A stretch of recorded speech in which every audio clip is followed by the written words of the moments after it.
Good evening, everyone. Welcome to the January 2026 Big Valley Advisory Council meeting. My name's Rick White. I'm the chair.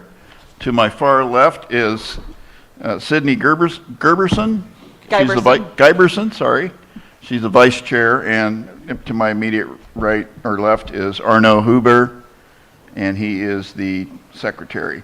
Mark Lips will not be here tonight, and we're still looking for a couple more additions to this board. So if you know anyone who's interested, please get the word out.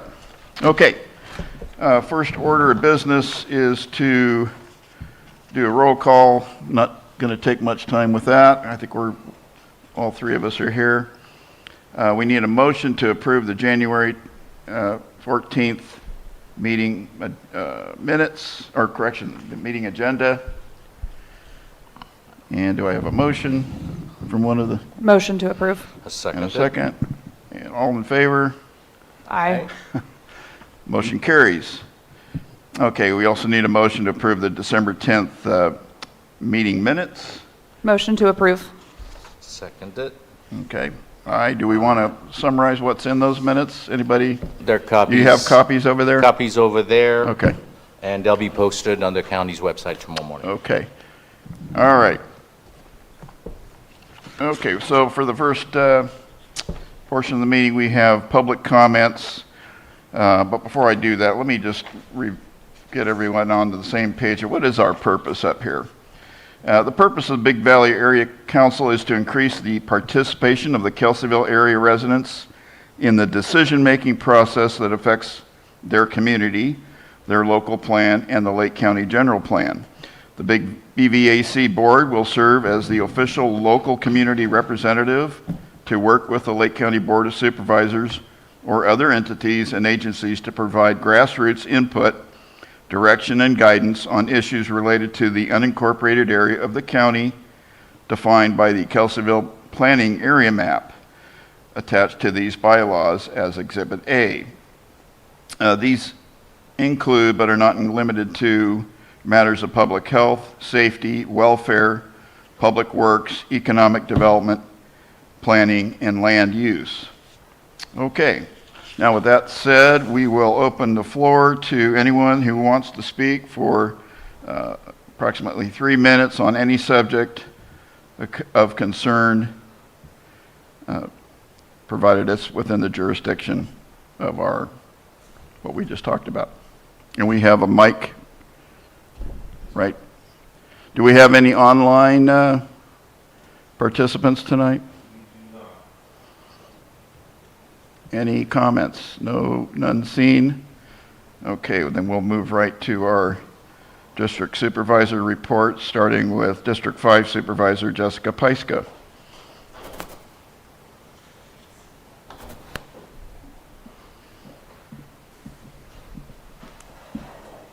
All right. We've had a lot of conversations with law enforcement, behavioral health, about activity at Pioneer Park. And I just want to remind everybody that the point in time count is going to be next Thursday on the 22nd. It's in Middletown. It's going to be at the Methodist Church. To volunteer, you have to take a training, but I think it would just be a really good opportunity for you guys to stop by and see what goes on there. There's a lot of people kind of coming and going all day. There's food, there's lots of resources, there's clothing giveaways, help people get IDs.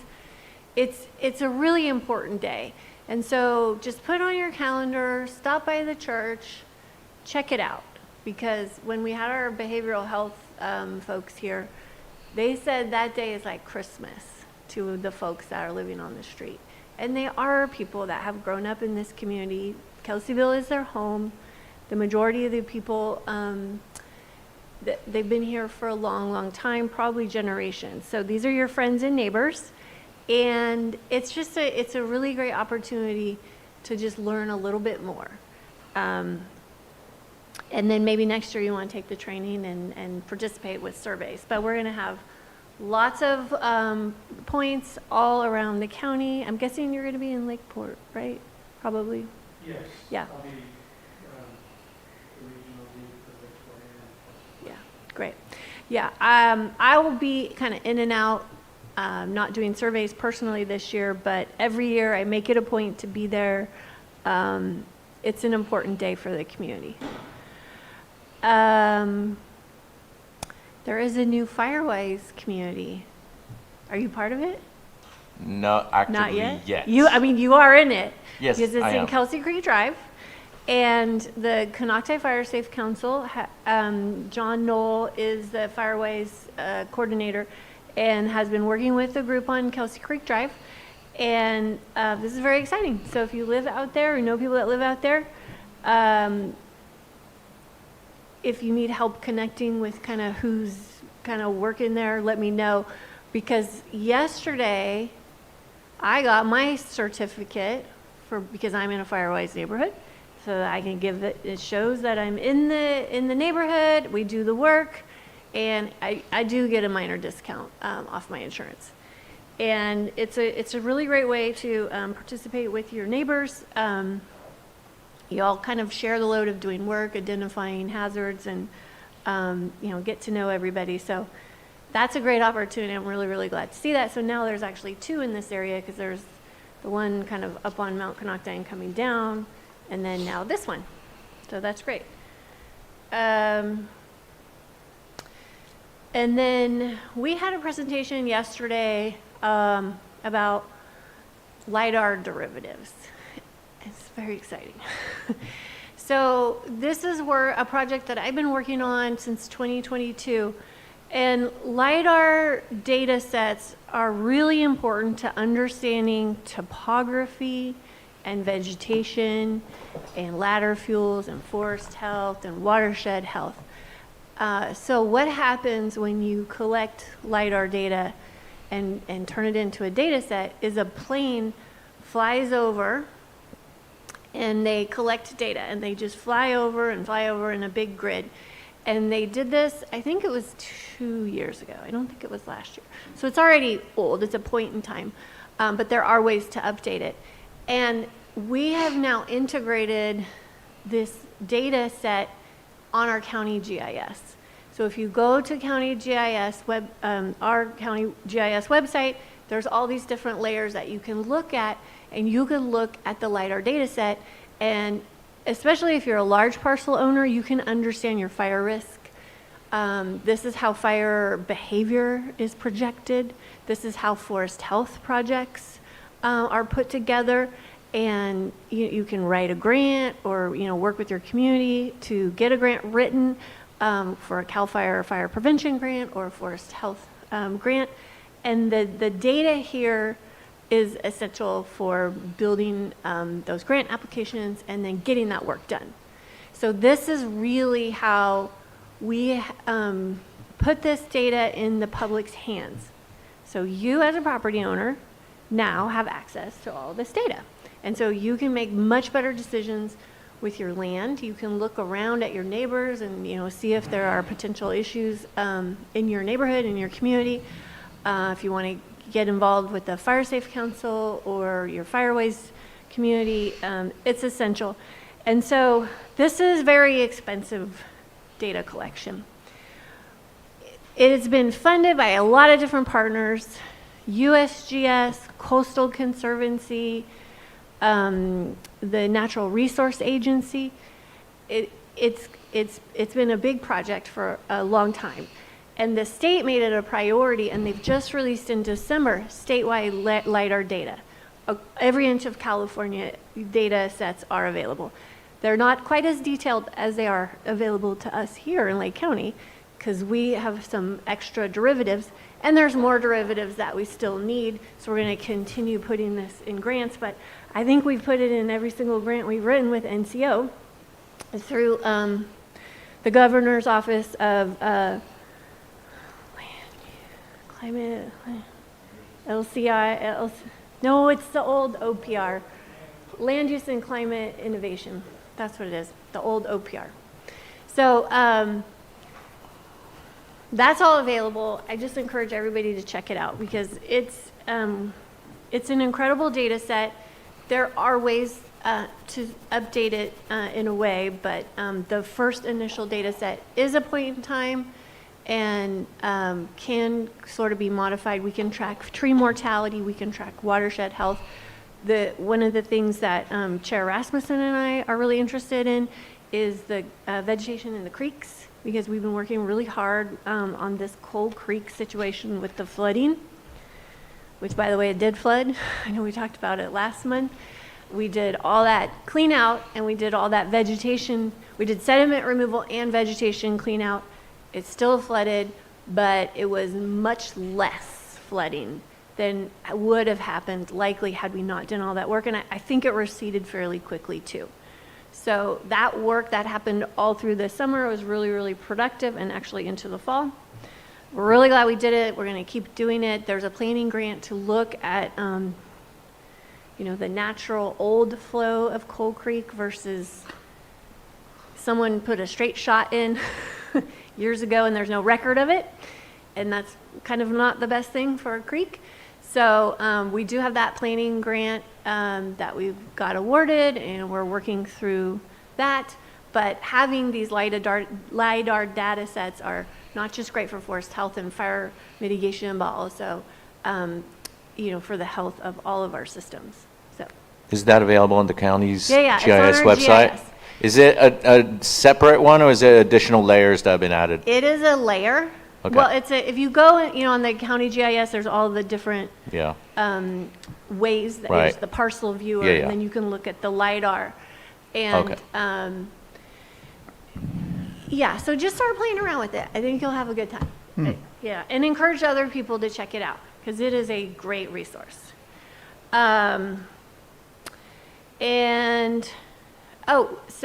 Weston is not here, but we did establish an energy policy committee. Myself and Supervisor Owen have been assigned to that. And so the intention there is to develop an energy policy for the county. And so we're going to start working on that. There's lots to do, but as you know, we've talked about microgridding in Kelseyville. We have geothermal projects. We have solar project, wind projects, biomass potentially. So this is a way for us to kind of set the table. Well, we need to do our work in-house first at the county, and then we need to set the table, and then we can start working with developers. But there's a lot that we need to figure out first. So this is a great first step. Who else, Jessica, is with you on that? Supervisor Owen, District 1. Okay. And then really exciting news that I will share, but I'm just going to be brief so that we don't have a Brown Act violation. I don't know if anybody remembers the Canocti Regional Trail Plan. Yeah, from like 10, 15 years ago. Yeah, so that has been revitalized. We have Lake County has a seat on Redwood Trail Alliance, which is a trail group that is mostly in Sonoma and Napa. But Lake County's always been a part of their charter. And about a year ago, through the rec agency, Lake County Rec Agency, which is a JPA with the county and both cities, we put someone from Lake County on their board so that we could have more attention here. And they've done a whole lot of work, and the whole board is going to hear about this soon. There's been a lot of work with stakeholders coming together on ideas and priorities and kind of like putting a lot of feelers out. And so bringing trails to Mount Canocti is a project that seems to be the place to start with the most momentum. So there's more to come on that, but these are multi-use trails, mountain bike trails. There were equestrian trails in the original plan. I'm not quite sure where that is now, but multi-use and mountain biking trails. So for the top of Mount Canocti, which is really, really exciting. So I'll just kind of leave that, and hopefully I will have more updates soon, because this is something that I should be able to give more updates soon on the next couple of months. Yeah, Tom. Mm-hmm.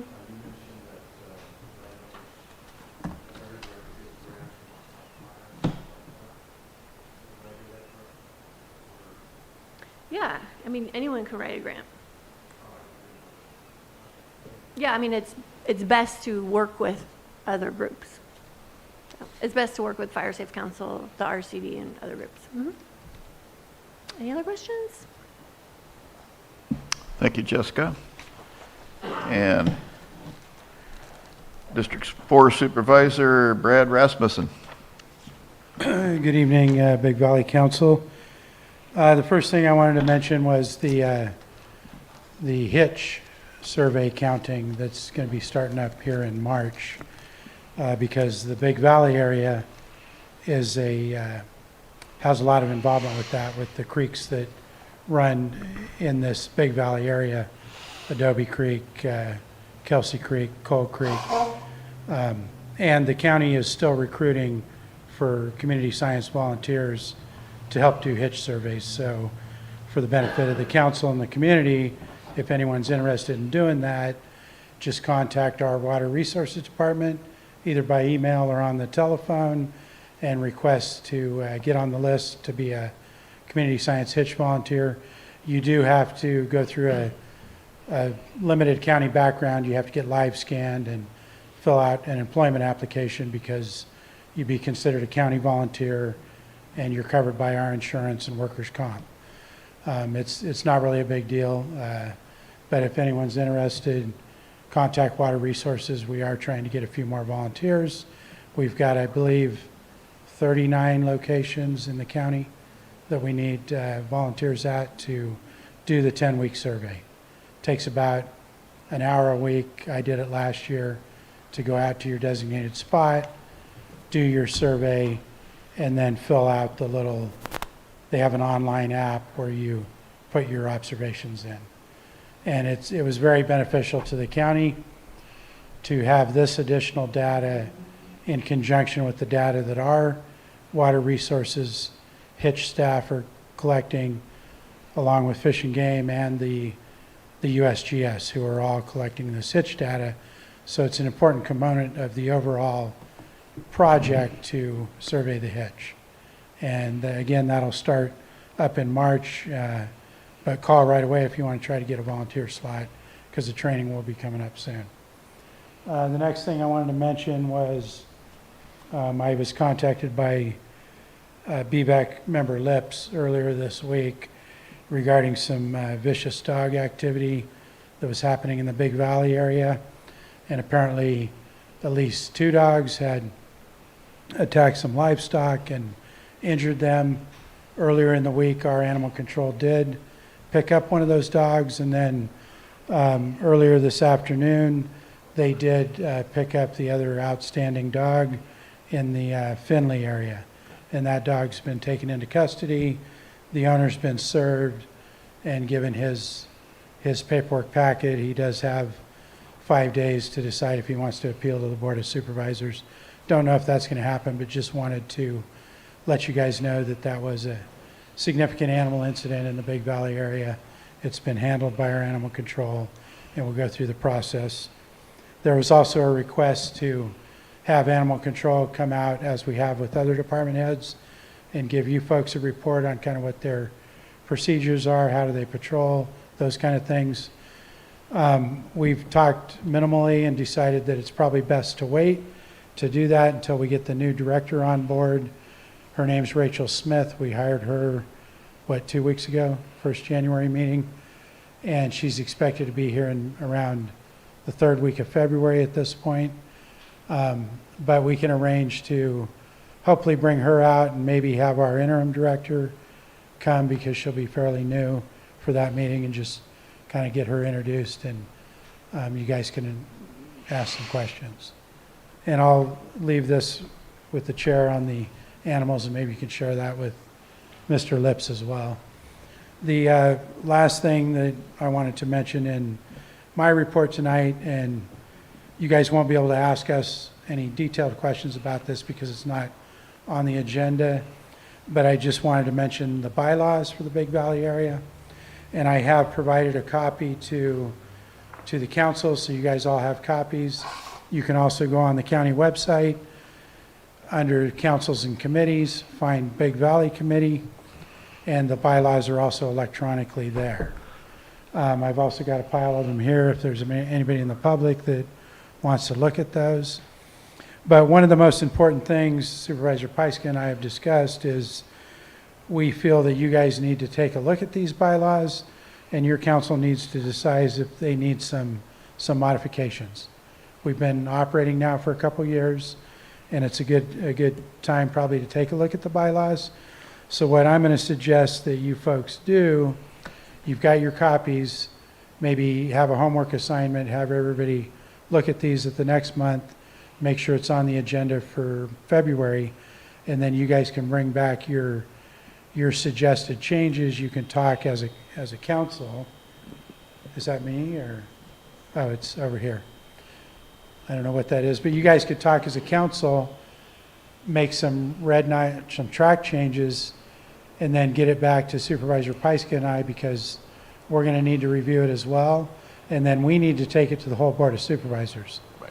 They have to vote on it to make it, implement the changes. So, and then another point on that, we do have 4 applications in the queue, but also we need to look at the bylaws, because there's a provision in here that mandates that any applicants have gone to 4 meetings. You guys, should have some input on whether or not that's really something you want to keep or you want to modify. And the other discussion is that this doesn't outline exactly how you do it, but it does say that the council gives a recommendation to the supervisors that are attached, that's Supervisor Pyska and I, to this council, which then we have to put on the board agenda to make final appointments to the B.V.A.C council. Yep. So that you might want to have a discussion as well on how do we want to give recommendations to the Board of Supervisors. And that could be on the next agenda as well. So we can't identify who the applicants are at this point? I'm not, can we? Yeah, so I believe, so the 4, I think we can. I think it's all public info. We have Tom and Margot, and we have Dan McIntyre, and the other one is Angela Dow. Those are the 4 that we have in the queue right now. So Dan and Angela? Angela DePalma Dow, Oh, okay. Tom Lasik, Margot Kambara, and Daniel McIntyre. Okay. So obviously you can't get into discussions with them because it's not on the agenda tonight, but we need to figure out, how do you guys want to move forward with giving recommendations to the board. And also it's in your bylaws, you're allowed to call special meetings, so if you guys are interested in doing that to try to move the process along more, that's something you guys can consider. And we can be available to you to have more discussions. Any other procedural questions without getting into what actual changes might be made? I don't think so. No? Okay. Yes.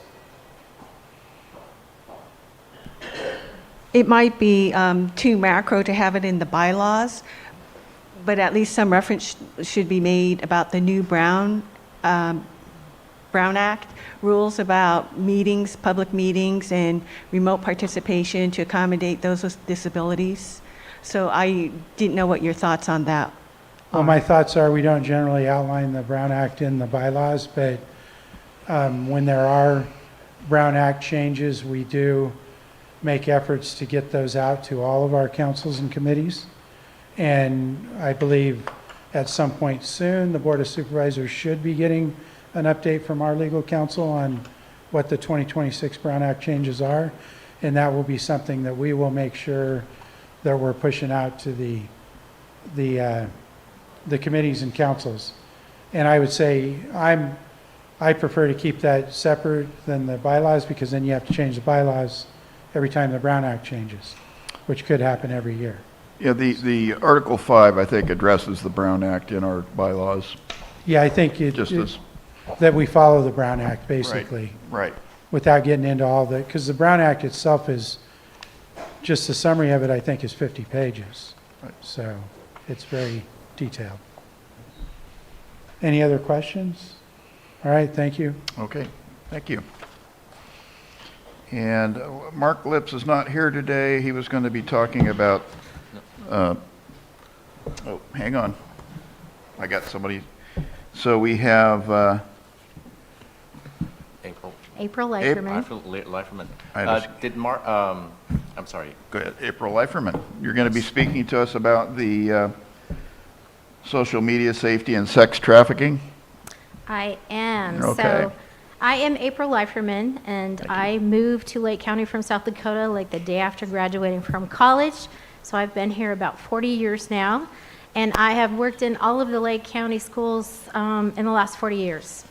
I would say I started at Lower Lake High School as a counselor. I was principal at Pomo Elementary. I was there for 20 years. Then I was at the county office as assistant superintendent and then superintendent of Lakeport. And right now, even though I'm retired, I sub for the principals in Kelseyville Unified. So I still have my hands in those schools, and it's wonderful. And I have to say, in my 40 years, the thing that kept me up at night is mainly the sexual abuse that I saw and continue to see. So when we had a presenter at the Lakeport Rotary Club, she was the executive director of Poly Class from Petaluma and was a Rotarian. And she talked about Poly Class, which actually us older people know, these younger people never heard of it, which is part of the point of this training. When she talked about Poly Class, she spoke to me because she talked about their 30 years of research. So when Poly Class was found, they kept that phone line open, and they were inundated and still are inundated with calls. So back then, the law enforcement were coordinating with each other, which if you know the story about Poly, they actually pulled over the perpetrator and didn't know because they weren't communicating, et cetera, et cetera. And so what happened is, after they found her, they kept the hotline open, and they had calls from all over the world. And so what they did is they kept the research going. So they had 30 years of research, and they know how it works. So how the Richard Allen Davis came into the home, had followed, stalked Poly for a couple days, but he came into the home through an unlocked door. And what has happened now is they are coming into all of our homes through the internet. And so the Poly Class Foundation works with law enforcement.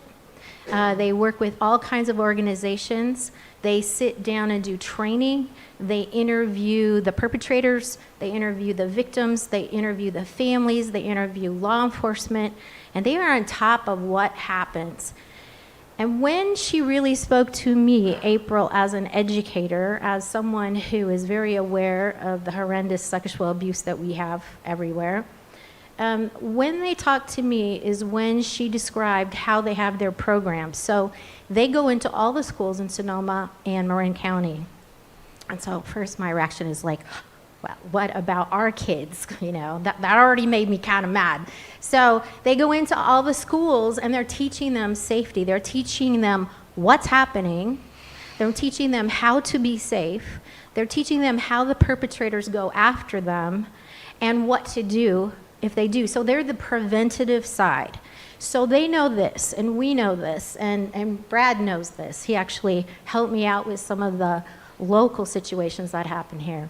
They are targeting our children from the age of 12 to 16. And because my background is in counseling and psychology before I became an educator, I know this.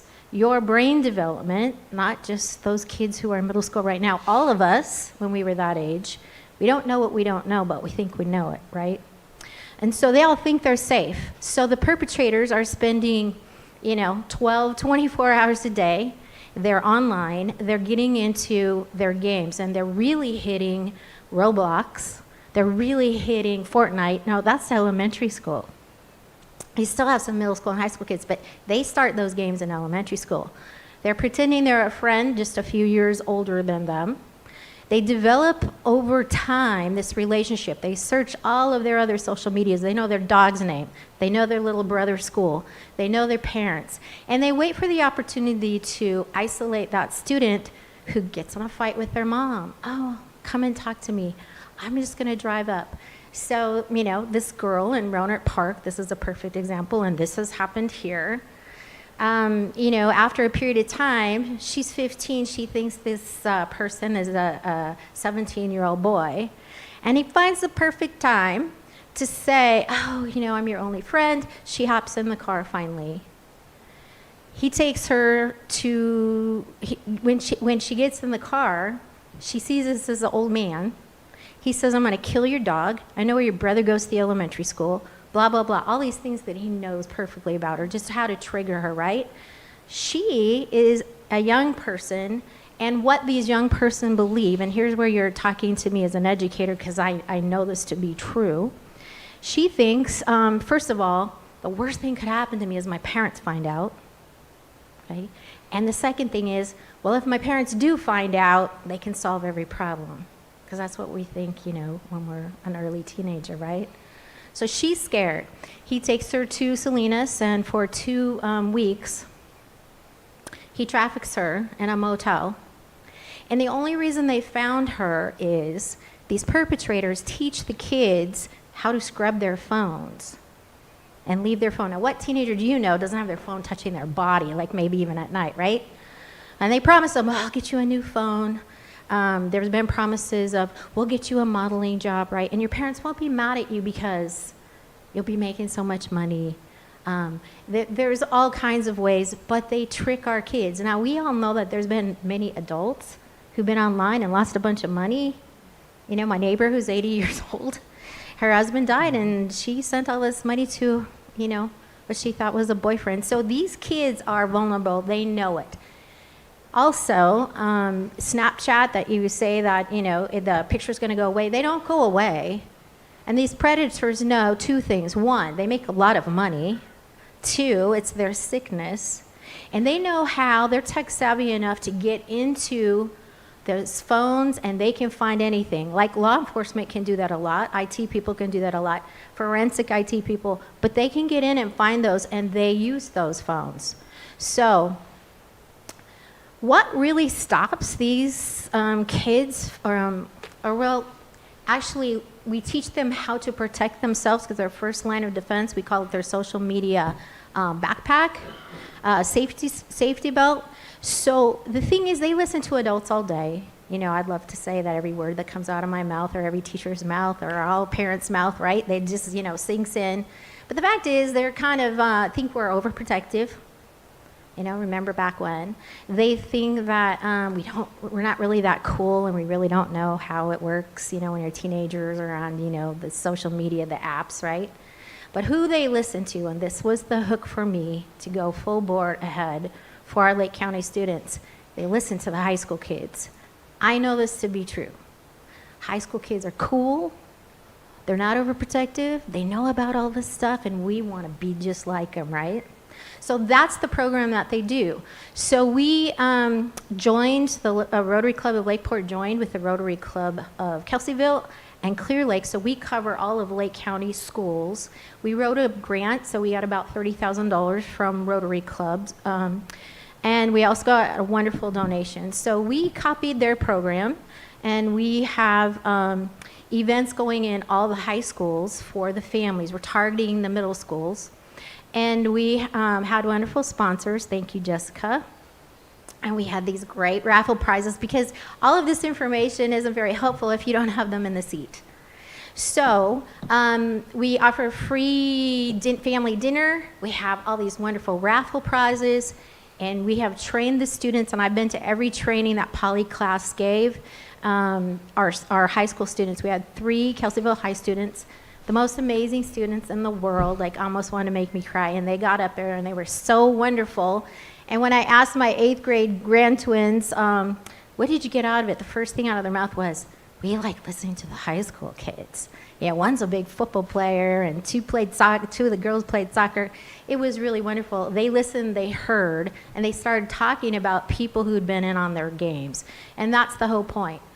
So all of the high schools are getting the evening meeting, but just Kelseyville, because we're pilot and because I'm in the school, and also I have to say because the superintendent, Dr. Nikki Thomas, I happen to know her since she's a sixth grader, but she's very open, and she paid for the dinner.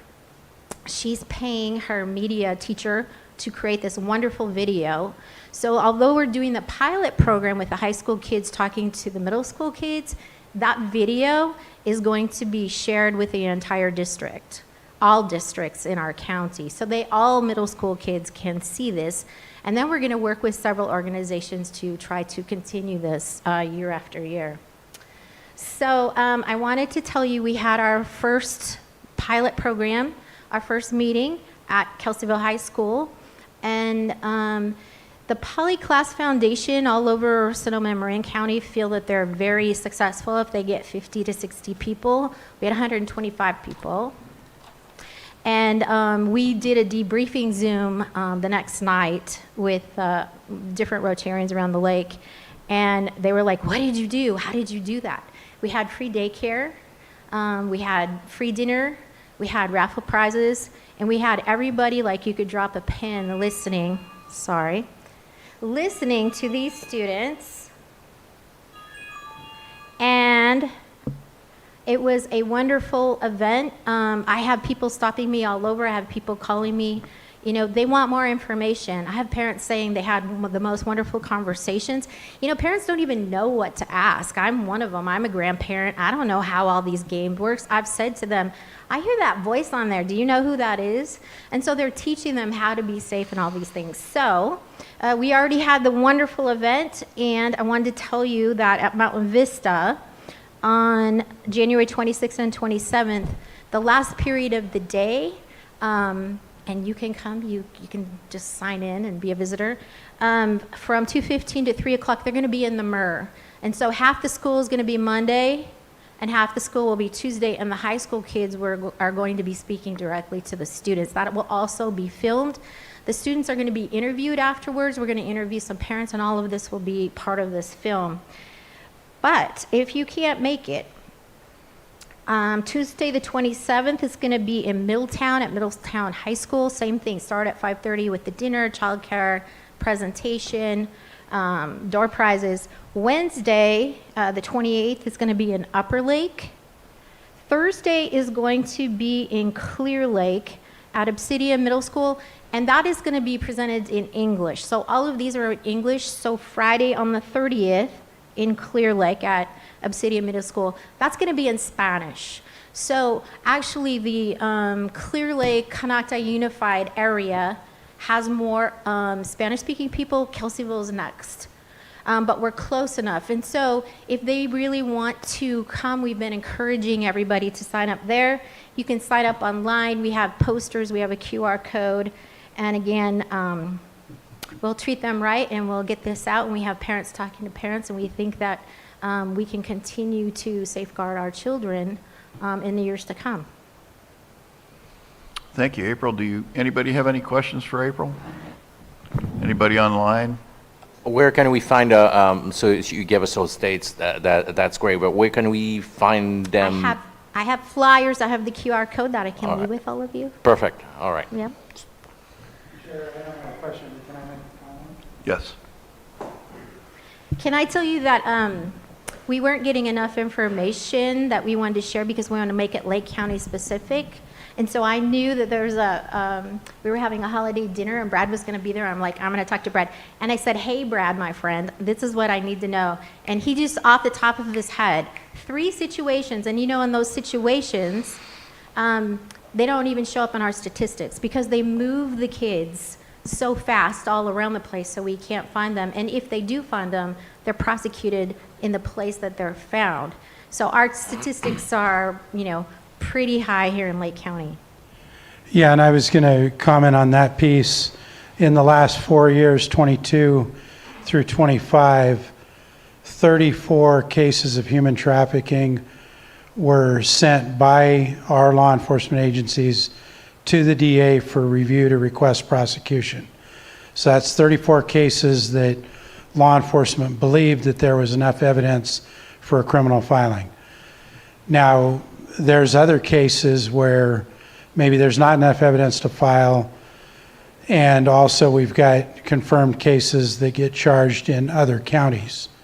And the examples that I gave April in my last few years when I was in law enforcement, I can give you 3 cases where I had young girls that were contacted online, cultivated by a subject, and convinced to let them come up here to Lake County and pick up the juvenile, and they willingly went with them. Once they took off and got them out of county, they basically turned them over to human traffickers and sex traffickers. And so 3 cases there, and those would have been cases that we recovered the victims in the East Bay and in Sacramento and San Joaquin. So those cases were filed in those counties. So it just shows you that even though we had 34 filed, that's not even the final number. So it is a real thing that we have to worry about here in our county. And when your kids are online, that's why you got to pay attention to what's going on, because they could be in their room talking to somebody that's trying to convince them to get picked up and go somewhere under false pretenses, and then they turn them over to a trafficker. So it's very scary. We also learned that California is #1 state in trafficking, and also Lake County is very vulnerable. The corridors of I-5 and Highway 101, and of course we got that Highway 20 right here. We're rural, right? And so they often stop, there are stops here, and they'll just be happy to pick up kids on their way. April, is there a list of the typical platforms that Yes. these people use, that parents are given, so to, hey, be on the lookout for these websites and these, Snapchat you mentioned, but I don't know what's The being number used. 1 is Roblox, and Roblox is currently being sued. Is what? Roblox? I don't even know what that is.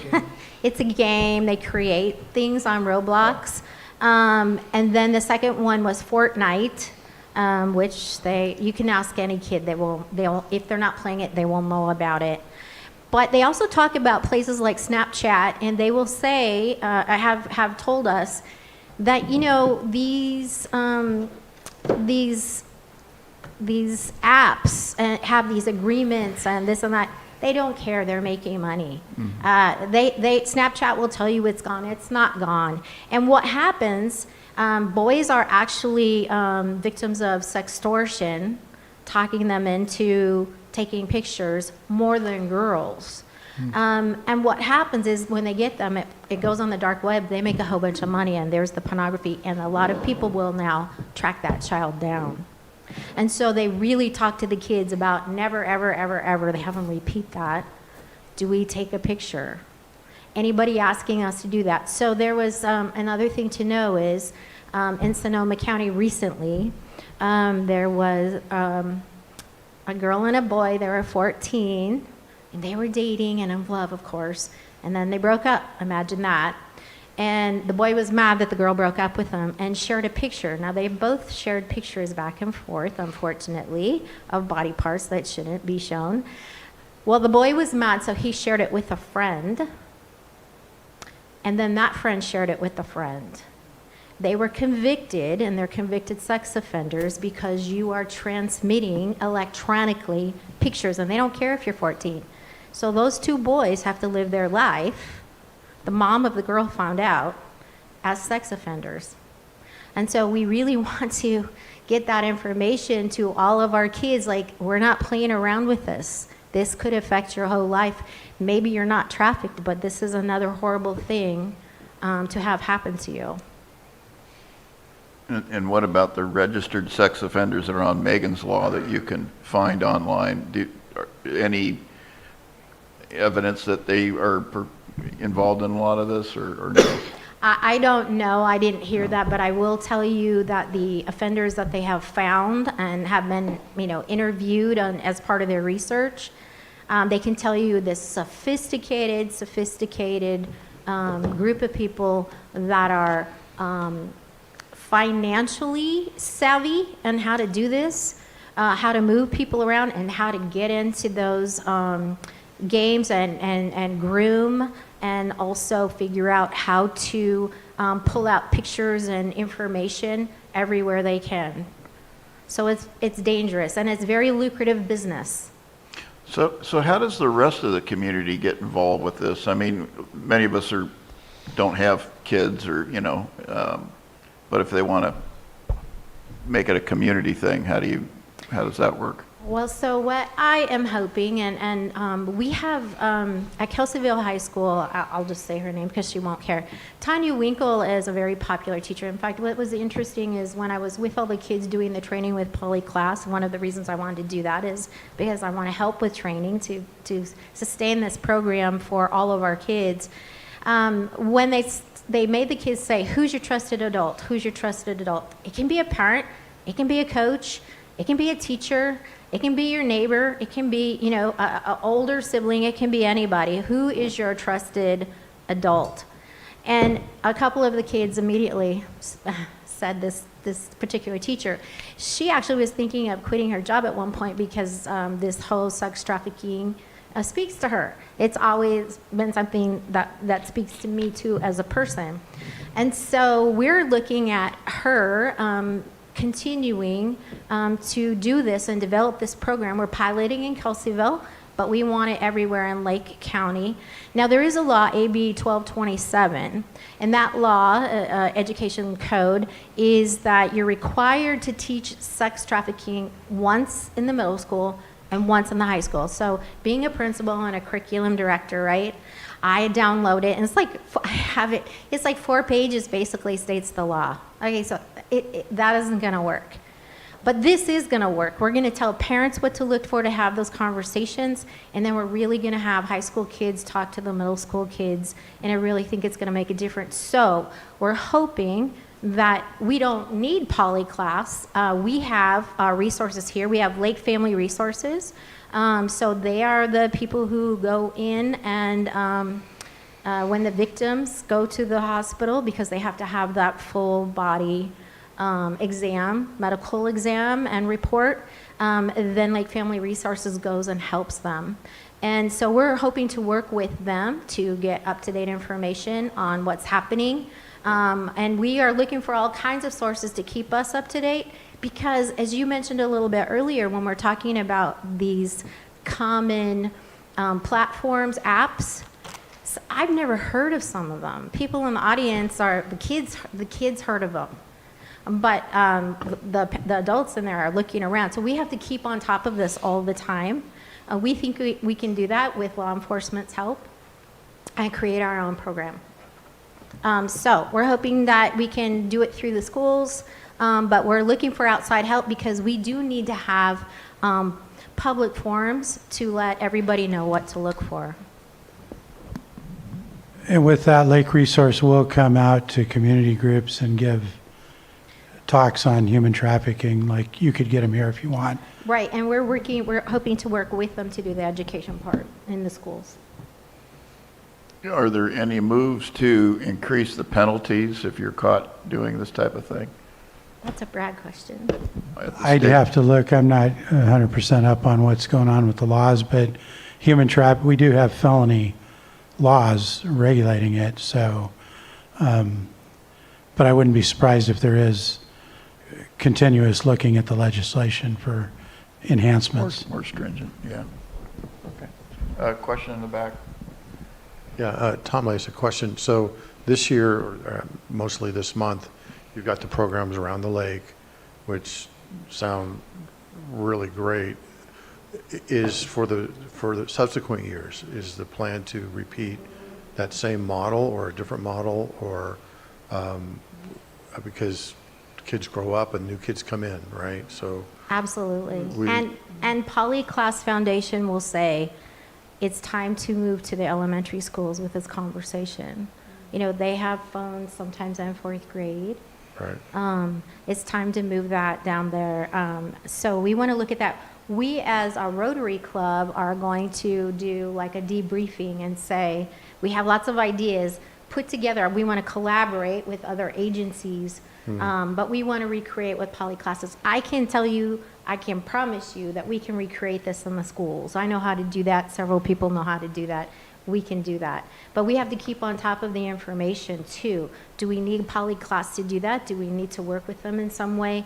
They are pretty expensive. So they did use up most of our $30,000 grant we had. But I think we can find a way to do this. To have some, Year after year, it needs to be regular annual sustainable. program. And we actually wrote that in the grant. We want to learn from them, and we want to reach out to other resources too. Some are free, some are not. But, you know, when you talk Rotary Club, we are a service club, so we do raise money. Come to our crab feed. Coming up. We do a lot of fundraisers too for this purpose. April, thank you for joining us tonight and bringing this very important topic for discussion. I think that concludes our meeting tonight. Anyone else have any other comments they want to make? If not, meeting adjourned. What was that?